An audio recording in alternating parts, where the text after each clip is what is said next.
melawai. Anda kembali bersama kami di Sapa Indonesia Siang. Saudara, Puskesmas Manyaran di Semarang, Jawa Tengah telah menyiapkan genset guna mengantisipasi pemadaman listrik terhadap pelayanan publik.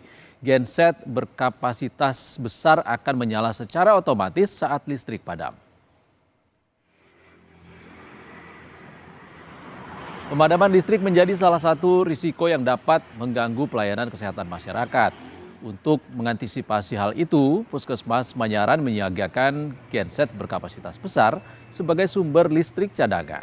Sebelumnya, Puskesmas Manyaran pernah mengalami pemadaman listrik, namun kondisi tersebut tidak menghambat pelayanan pasien karena genset dapat beroperasi secara otomatis saat aliran listrik terputus.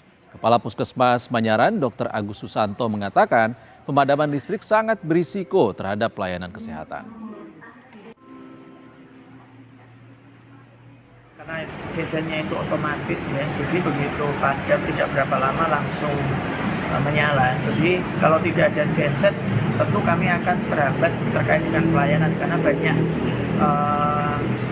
sarana dan prasarana yang membutuhkan listrik. Contohnya kayak untuk pendaftaran, kemudian sistem-sistem kami juga itu sudah terintegrasi dengan komputer, kemudian ada vaksin juga, di mana membutuhkan suhu yang optimal dan membutuhkan arus listrik, sehingga apabila tidak ada genset tentu akan berpengaruh kepada pelayanan di puskesmas.